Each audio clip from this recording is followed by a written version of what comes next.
Hi everyone, thanks for joining me for the full moon in Pisces, or in Virgo I should say, when our sun's in Pisces, and it's coming up here right away in March 1st, 2018. It'll be at 8 p.m. rough, or 7:52 p.m. Eastern time. Times will vary, so it might even be the next day, or it could change depending on your location. The first time I'm opening this chart, and just look at everything points to what before I could even get my glasses on. What is this pointing to? And it's pointing to the actual moon itself in the sign of Virgo. Well, let's just talk about that for a second. Virgo, it's the sixth house. It rules over health, work, pets, but health and work is usually the main thing here. And we actually have a grand trine in Earth. So we've got the moon in Virgo, trine Saturn and Lilith in Capricorn, trine Mercury, or Pallas, excuse me, and Taurus. So there's a grand trine in Earth, and in the work, and like 2nd, 6th, and 10th, they all have to do with like work and career. Money, work, career. So that's going to be an area of focus in general, just for the general population at large. But the thing that we can't overlook on this chart is look at all this Pisces. We've got Chiron, Venus, Mercury, Neptune, Sun, Juno. 1, 2, 3, 4, 5, 6 placements in Pisces. Still all pointing over there. It's like, look at everything points. This totally reminds me of one of those things that are on ships, that used to be on ships, that are like sort of pyramid shaped, and they're green a lot of times too. And I think it had to do with ancient, I'm not sure if it had to do with direct, like it was some sort of ancient compass, or if it was just a light source. If anybody knows, leave it in the name of the thing I'm talking about. But it reminds me of that. But I just feel like it's like we're setting a course. We're on our ships and we're sailing, and we're setting our course towards Virgo. So to be more Virgoian, to be more like a Virgo, what are some of the things that would entail? Well, that would entail being more detailed oriented, being more concerned with health and fitness, being more hardworking and straightforward, hardworking. Virgo never shirks their duties. I've told this story probably before, a long time ago, but for years I always bartended, and I worked at a lot of the bigger clubs. You would have to bartend with somebody else. You wouldn't work by yourself. You'd always have at least 2, sometimes 3 bartenders on a shift, or per bar or whatever. But I had my best work partners were always Virgos. I would check the schedule and say, oh, I'm working with her, good. Like, we're going to do good tonight. It'll be a good night. It'll be if she'll pull her weight. A Virgo will work as hard as anybody, even harder, So it's, because there'd be times when you're doing that kind of work, and, you're working with somebody and they're just standing around smoking cigarettes and chatting, and you're back there running your ass off, and then you got to give them half the tips. That's not cool. So Virgos will pull their weight, They'll pull their weight. They're conscientious, they're on time, they're kind. Virgos are kind people. Usually they're very nice people. I've not met too many mean Virgos, unless they have some kind of affliction, an affliction. But this is where everything's pointing to. It's like Virgo. It's almost like we're all pointing to Virgo, and Virgo's the deer in the headlight. Like, what? You're looking at me? What? Or a mouse is even more the vibe that I got of it. Like a little mouse. Like, how, a mouse will just freeze. Oh no, you caught me. So everybody's looking at Virgo, and Virgo's like, what? What? What do you want me to do? Well, Virgo's like, let's get organized. Let's get organized. Let's look at the details. Let's look at the facts and the details. Virgos aren't people that are going to spin a yarn, tell some wild tale, tell some, out in left field, wild stuff, It's like, just look at the facts, let's analyze the data, let's get to the truth. That's a Virgo vibration. So all the Pisces is joined here. We've got Chiron with Venus and Mercury. This is some let's take a, just to zoom in on this Pisces for a little bit here. This here, let's, where's something to block what I'm, these 3 planets here. Can I set this here without anything happening? Oh, I can.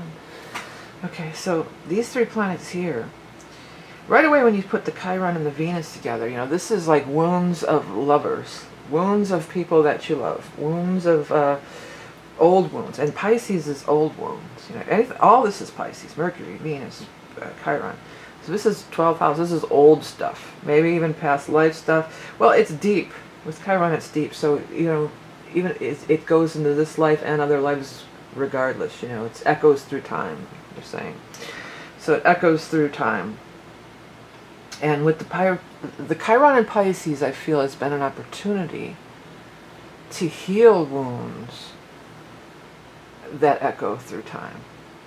I've been experiencing a lot of that lately. Stuff's been coming up, and I've asked myself, well, why does this bother me, or why is this rattle? And boy, ask and you shall receive. I start seeing bam, bam, bam, bam, bam, all these different scenarios in other lives where, you know, and it's different. It's not even the same. It's not like the same thing, like you get killed over and over again or something. It's all these different things, but it's crazy. I'm going to do maybe a video about it soon. I don't really want to get into it here, but it's crazy how it all does relate. And in ways that your logical mind just can't even put together, that you can't even fathom, or you never would have thought of. With Mercury there, though, you might think of them. You absolutely could think about it. And isn't Mercury, it's not slowed down too much. It's going to go retrograde sometime in March, I think, but it's still moving along here. With Mercury, well, somebody could show up. Or Mercury, 3rd house, you could get a text, an email, you know, social media. Somebody could get a hold of you from your past and that maybe you have some deep wounds with. And, you know, with Venus, it's not just our lovers. It's people we love. It could be family stuff, estranged family members. It could be, you know, old friends that you had a falling out with. It could be a lot of that stuff. Because you're not quite done yet, you know. When this, whoever shows up at this time for everybody or around this time, you're not done with them yet. This isn't just something that's it's not that light. It's pretty deep. And if you want to be, I think we're at a time of purging. You know, this is a time of purging. We can purge all these things throughout the many facets of our soul. You know, it's not just about what's happening right here, right now, in this body and in the year 2018. You know, it's like, it's open. Opening up, baby, and everything. It's like the floodgates are opening. And Mercury, it's going to come to you in your mind. Mercury could totally be your sibling with a Mercury-Venus, if there's a sibling going on. Mercury could be a neighbor. It's your peers, though, usually, you know. It's usually with Mercury and Venus together. This is going to be somebody like on your peer level. Could be a lover, you know, a love interest. But it's not often going to be like your grandfather, or, you know, or something like that. Not to rule that out completely, but it's like somebody of your that you're on the same level with, you know. Like if you look at it like a family tree or an age bracket, you know, they're kind of in your same zone here. You know, it's not your grandfather or your kids.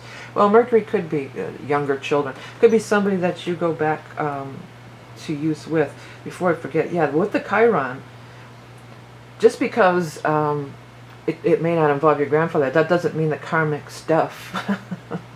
You know, the karmic stuff could be totally, you know, from generational and your grandparents and some dysfunction that's modeled throughout the generations, but it's how you took this and interacted and acted it out with whoever this, you know, person on your level is.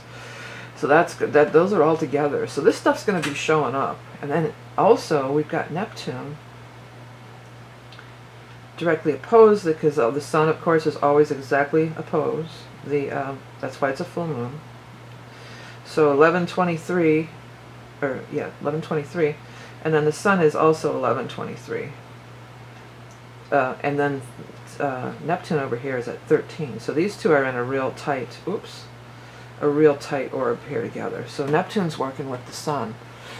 You know, Neptune is, you know, it's the fish. It's all this Pisces stuff. It's that fish energy. That's why they have the one fish swimming upward, one fish swimming downward. The fish that swims upward is transcending reality through creativity and spirituality and psychic downloads and submerging into the subconscious and the whole bit, voluntarily, wanting to go deeper and know more. The fish that's swimming downward doesn't want to face reality. It may be escaped through drugs or alcohol or as a liar, especially with, well, Mercury's not right in there, but with Mercury leading up to it, probably like these days when I'm recording, and I'm sure Mercury's real close to Neptune. I probably should look. Maybe I'll let you know. I got the astrology book right here. When's Mercury going to hit Neptune? Could be just a couple days before, no? Oh, I'm not. Venus hit Neptune. Mercury hit Neptune. I am not spotting that. Well, maybe somebody knows. I don't want to waste any more time. Because usually, see, I put a little highlight on the planet-to-planet aspect so I could spot them quick. Well, I'm not spotting it, so whatever. But it did. It hit it. It hit it before before it passed it. It should have been like right that day somewhere. The day before. We got Mercury square Mars, Mercury sextile Pluto. So this stuff's going on with Pluto. Yeah, that's still happening. And Venus, too. Well, going back to this this portion, what we were just talking about, these three. What card is this? Oh, the Devil. Isn't that crazy? I just set it aside. It was on top of the deck over there. So the Devil in reverse, released from bondage over all this stuff. Yeah, totally. But these higher, especially these two, Mercury, Venus, is sextiling Pluto. So everything I was saying about purging and that, before I even saw the Pluto portion of it, is so true. It's purging. That's the Scorpio, which I'm saying Scorpio because Pluto and Scorpio are of the same vibration. It's its ruler. The energy of Pluto is the energy of Scorpio. It's a purging for sure. And look at here, it's squaring. Look at here, where'd that come from? It's squaring Mars. That's not something I usually say. Squaring Mars and Vesta. This cluster, this stellium over here, this little stellium. Well, squaring Mars isn't, probably. It might not be easy to do this stuff. It might not be easy to tackle this. Because maybe you have a lot of anger and resentment. Or maybe that's why you're estranged, or, you had a falling out. And you still have anger over that. That could very well be. So it might be hard to send that email. Mercury energy, send that email, that text. Pick up that phone, make that call. Or even answer if it shows up from the other party. Some of you have been holding on to this for a long time. This anger and resentment about this, and pride, big time. It's not Leo, but it's pride for sure. It's like I'm not going to call them. I won't be the first one to call. I'm not apologizing this time. That kind of energy. But also Mars and Sag. Sag is altruistic. Sag wants to take the high road. Sag wants to see it as a learning experience. What can I learn? What have I gained from this? How can I gain from this? Because, you're not meant to be in a state of that. It's just, you're meant to say, well, meant to resolve. Resolution is a big thing. Especially with all this stuff in Pisces. In general, just as, a soul incarnating on Earth, resolution is a thing. Growth is a thing. But with all the Pisces, the 12th house, we want to resolve it. With the Pluto, the Scorpio, we want death. We want to end it and make a new cycle. It's always cycles. It's always cycles. The never-ending wheel here. We finish up one thing and then it starts over again. Just as we're coming up on the equinox on the 20th. We'll be coming out of Pisces, finishing and moving into the new beginning of the Aries energy.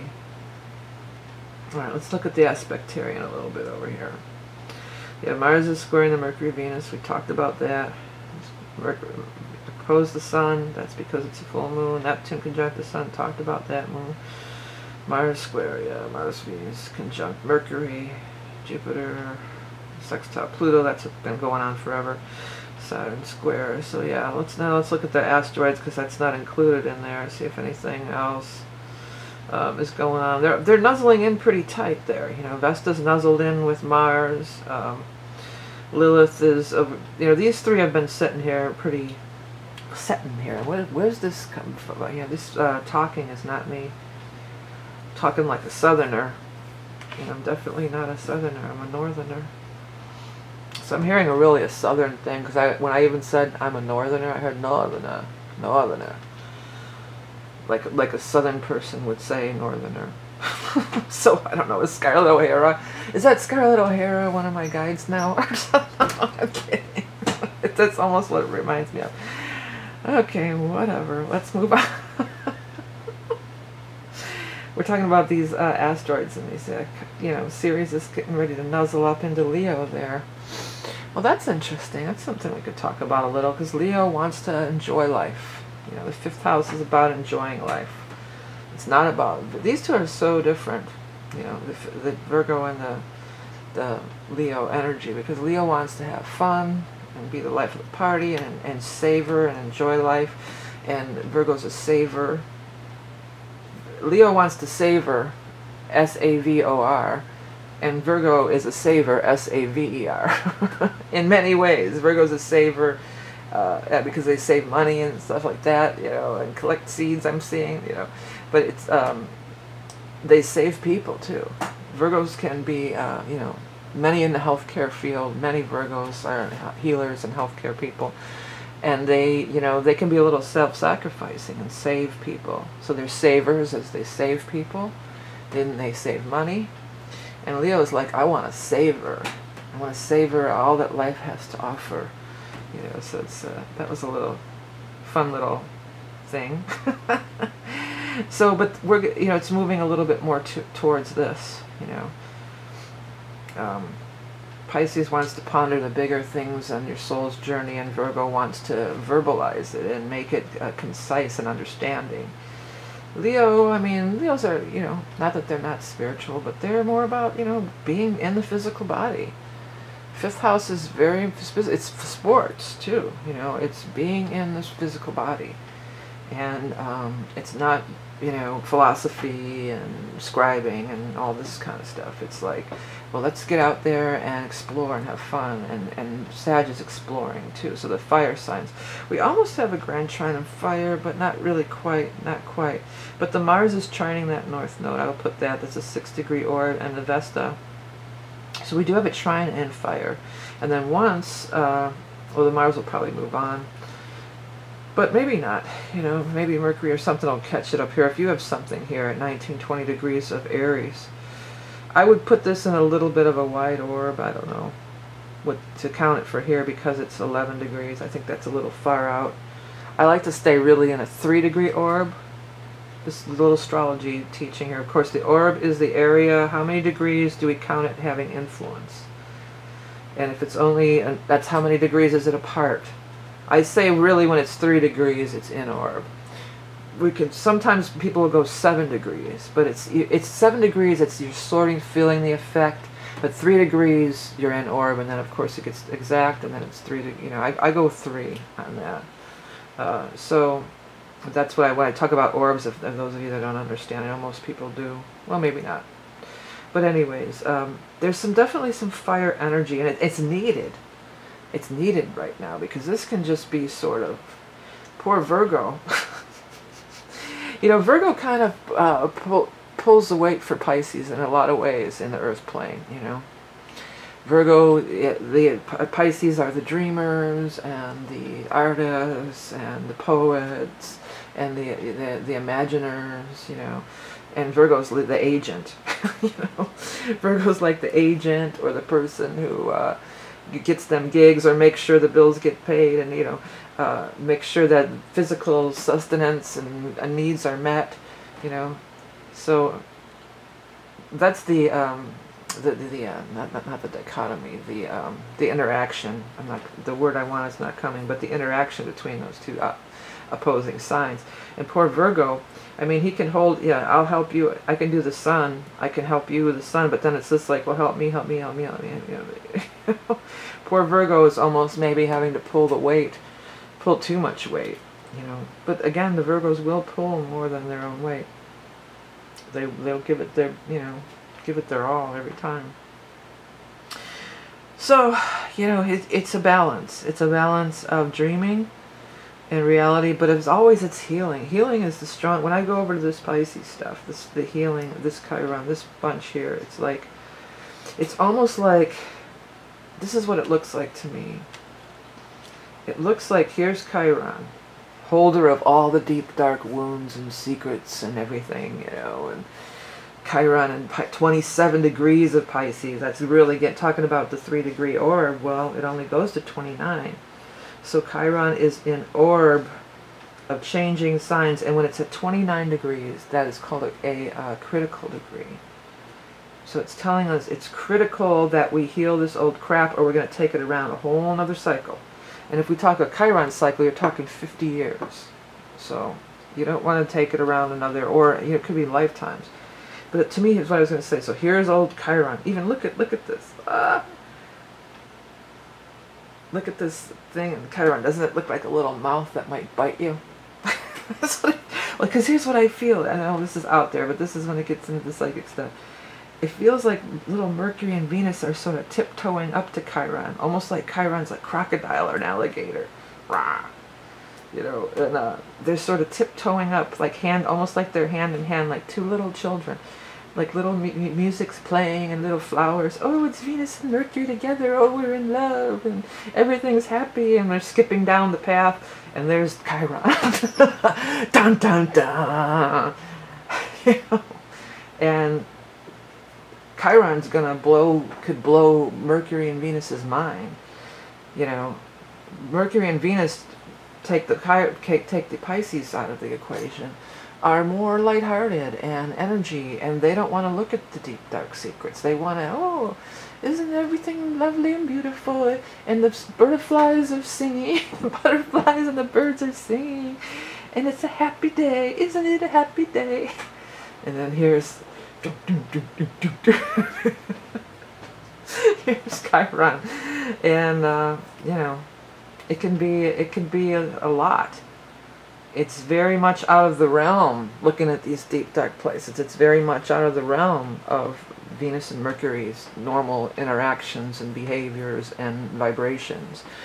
But hey, Pluto's in there squaring too, so I don't, you know, I think Mercury is going to go retrograde, but it's like there's no backing out now. You're in the lion's den. You're in the, you know, the crocodile's lair or whatever, you know.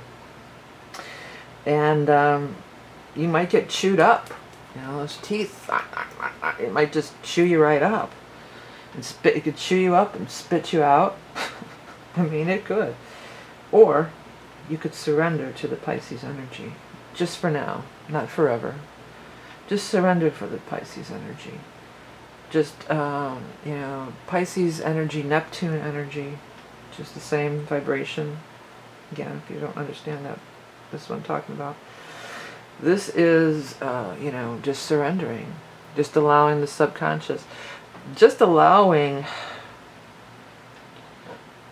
it's almost like, what they're showing me, and I don't want to really go there, but this is what I'm being shown, is like if somebody's being attacked or something, or even like raped or whatever, many people would say that they'd go out of their body and be on the ceiling watching.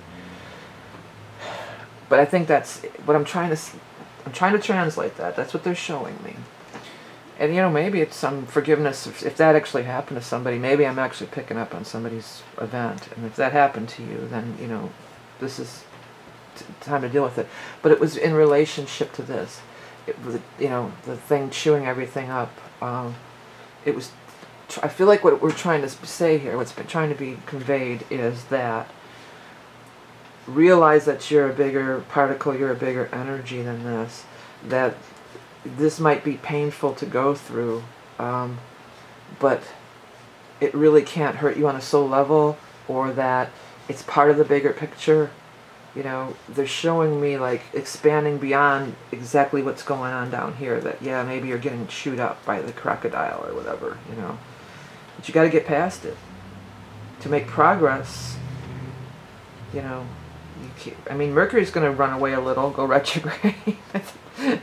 But, you know, in order to move into Aries to the next step in the cycle, to the new beginning, in order to move forward and release the past, you're going to have to walk through the fire. That's exactly what it is. Thank you. Walk through the fire. Forget about the crocodile reference, because I still see that. I see a crocodile, and I see things getting, and then I see things getting chewed up, almost like little scraps of white paper. And then I see a bigger image of, you know, this flying above your body thing. So, you know, make of that what you want. But what I feel like it is you got to walk through the fire. But it's not fire, it's water. It's your emotion. It's your deep wounds. It's your karmic wounds. It's your wounds. So it's some pretty deep time. But this is also, let's not, it's not just look at the downside of it. These three together, and this is definitely leading up here, right? We got something conjuncting Mercury, Neptune. These three hanging together. Let's do this again. Let's take the sun out of it. Even the sun, we'll leave the sun in. But let's take Chiron out of it. These guys hanging together. You know, and Mercury and Venus are still down there as of the filming this. This is so much creativity. This is so much Mercury expressing the beauty and of the spiritual realm of Neptune. Mercury hooking in and being able to channel, writing music, you know, coming up anything with film, with Neptune. But the Mercury helps you take that elusive or fluid or higher consciousness, Pisces energy, and articulate it in a way that's understandable, that's... I just pulled another card too, the Lovers. Yeah, many of you, this is going to be your relationships, and even if you're not in a relationship, I think many of you, it would be examining your relationship patterns, you know, because, you know, doing readings all these years, people get to pick the same one over and over again, you know, even if it's not the same exact person. And so if that's a pattern in your life, if it comes up in the form of a romantic relationship, and you keep picking the same a-hole, you know, why do I draw all the a-holes to me, you know, or whatever, then it's some wound that you haven't addressed, you know. And it doesn't have to be so painful that you have to leave your body or the alligator's going to chew you up or whatever.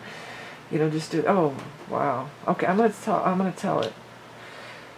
They just showed me this thing, and I know some of you like when I get off the beaten path, but some of you don't. But this has a meaning. I had this intense dream years ago, and it was me and my mom, and we were going to cross this bridge, and there was this water coming up on the bridge, and she was standing there, no, I can't do it, and I'm like, come on, let's do it, we can do it. And finally I just went by myself, and there were these things like giant leeches or snakes jumping out of the water and attaching themselves to me, and I just kept, in all these waves, and I just kept pulling the snakes off of me, and I just kept walking through, and I walked to the other side, and my mom wasn't there. Well, lo and behold, not long after that, my brother died unexpectedly at a young age. And, you know, that was a huge wound for everybody, you know. And then my mom died shortly after. I mean, she died of cancer, but she died of a broken heart. She couldn't walk through that bridge, you know. And Spirit was showing me that, you know. It was a horrible, vivid nightmare, you know. But it was preparing me and telling me, this, you know, your family's going to be ripped away from you, and you have to walk this alone if you want to stay on the Guest on the Earth plane, whatever. But it's kind of like that, you know. It was a horrible, painful thing, but I went through it. I made it to the other side of the bridge, you know. And I didn't even put that together till a lot of years later. I was looking through a dream journal and going, oh my God, I remember that horrible dream. It was so vivid and so intense. And then I'm looking, I'm going, wow, my brother died right after that. And I'm like, then it all came together. See that with the Mercury, you could have stuff like that happen, you know. Like, oh wow, I see, you know, what this subconscious thing, this dream, could it be a dream? Good time to examine your dreams if you're looking for more spiritual insights. Get that dream journal out if you have one, and examine them. And that blows your minds. That blows my mind sometimes. I'll go back and look through those dream journals, and then I'm like, oh wow, you know, you don't really remember. You just, you know, and then it's like many times they're precognitive, many times they're, you know, precursors in different ways, like that one was. But this is also that dream that I told you about, my brother. That's also symbolic of this. You know, there'll be painful things that you have to walk through, and get through, and heal, and deal with. You know, I'm still not healed over my brother dying. God, it's been 14 years now. You know, I'll never be healed of that. But yet I walk on, you know, and that's what you gotta do in this life, I guess. Okay. I want to start getting emotional talking about that stuff. So it's intense. I wanted to talk about a couple things. If you want to find out anything about me, you can go to my website. There should be a link. Under the arts section, if you scroll down and hit this, it'll take you to my main place of the t-shirts. And I've added the animal totems. I've been starting to upload some of the animal totems. So here they are. If you want interested in ordering them, they're from my animal totem deck. Put that in. And then the third thing is this YouTube. I have a love-hate, as many of us, a love-hate relationship with YouTube. But I got a letter, email yesterday, and they have demonetized my Learning Songs for Kids because of these new criteria. And I don't even make that much money from Learning Songs for Kids, but the Learning Songs for Kids was my first YouTube channel. I was on it in '07, so it was the first one I became a partner, and there was different criteria then too. It wasn't just this, you know, but first one that I became a partner with. I don't have a lot of subscribers, but I have over the required 1,000 subscribers.